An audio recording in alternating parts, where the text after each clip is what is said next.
የሰውን ውርደት የሚናፍቁ ሰዎች በነገራችን ላይ ቀድመው ራሳቸው እንደሚዋረዱ ታውቃላችሁ አይደለ? ብዙዎቻችሁ ማለት ነው። ሰውን ለመጣል ሲሞክሩ ራሳቸው ቀድመው ይወድቃሉ።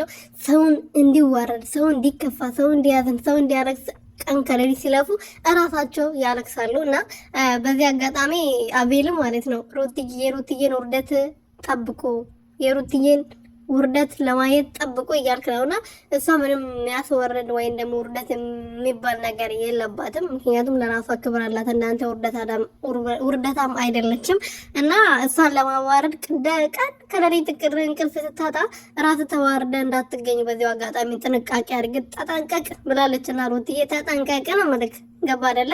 እዚሁ ሱሪ ላይ የሸናቅ እሷ ስታይ ተንቀጠቀጥ የሸናቅ ልክ እንደ ወንድ ልጅ ስታንቀጠቅጥክ ያኔ ከእንቅልፍ ትነቃለህ። ገባ አይደለ?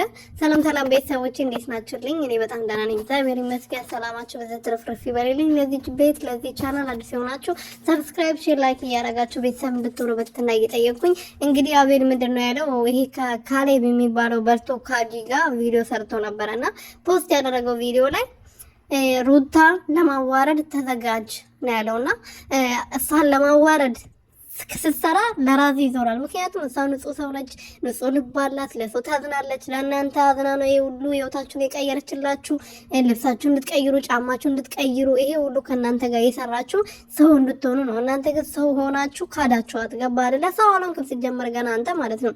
ለራስ ህይወት ሳይኖር የራስ ነገር የምትከራከርበት ነገር ሳይኖር የሰው ህይወት ላይ ገብተህ ህይወት አይባልም እና ለራስ ኖር።